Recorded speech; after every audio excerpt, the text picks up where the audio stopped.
Le débat autour de la confiscation de l'élection présidentielle américaine n'a pas fini de rebondir. Pour preuve, les dernières révélations du célèbre magazine Time. Soyons clairs, il n'y a pas grand-chose d'honnête à attendre de ce titre de presse qui, dans le passé, a porté au nu et en couverture comme personnalité de l'année aussi bien Hitler que Staline ou Assa Traoré.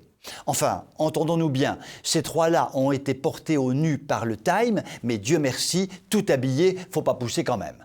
Revenons à Trump et au Time. Il est toujours instructif de lire ce que peuvent bien raconter nos adversaires et parfois on en apprend de belles.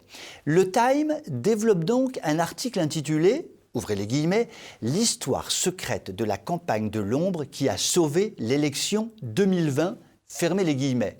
Attention, pas de méprise, ce sont eux qui pensent avoir sauvé l'élection en mettant Biden sur le trône, pas moi. Le Time développe donc très calmement et très ingénument l'idée que seule une gigantesque coordination opaque des forces progressistes sous la table a permis l'éviction de l'ami Trump.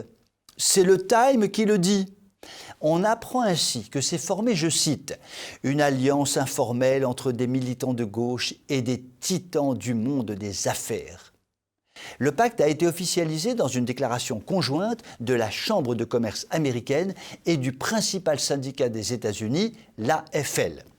Il s'agit donc de l'union des forces du travail et des forces du capital. Marx ne doit rien y comprendre et doit se retourner dans sa tombe.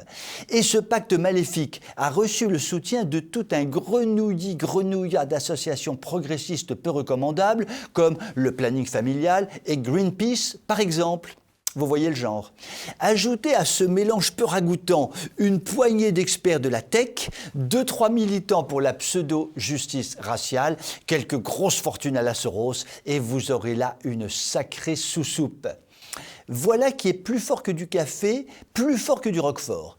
Ceux qui mettent un point d'honneur à traquer le complotisme à temps et à contre-temps avouent en toute bonne conscience qu'ils ont passé l'année 2020 à comploter pour inverser le vote de la présidentielle américaine qui aurait pu conduire à la réélection du candidat républicain. L'un des objectifs stratégiques de toute cette clique, peu recommandable, a en particulier été de renforcer le vote par correspondance à coup de financement, de changement de loi dans pas moins de 37 États. C'est plus qu'il n'en fallait pour faire la pluie et le beau temps dans le scrutin électoral. Un autre objectif stratégique était de faire pression sur les plateformes et réseaux sociaux pour qu'elles régulent la désinformation. Oh, le joli mot. Traduction, pour qu'elles censurent les contenus susceptibles de faire du tort au camp progressiste.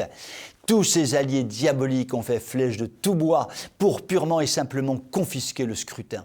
Tout cela est très grave, car le monde va en payer le prix fort pendant un moment. Les États-Unis, première démocratie du monde ? Comme la Corée du Nord, peut-être. Je vous souhaite une excellente soirée.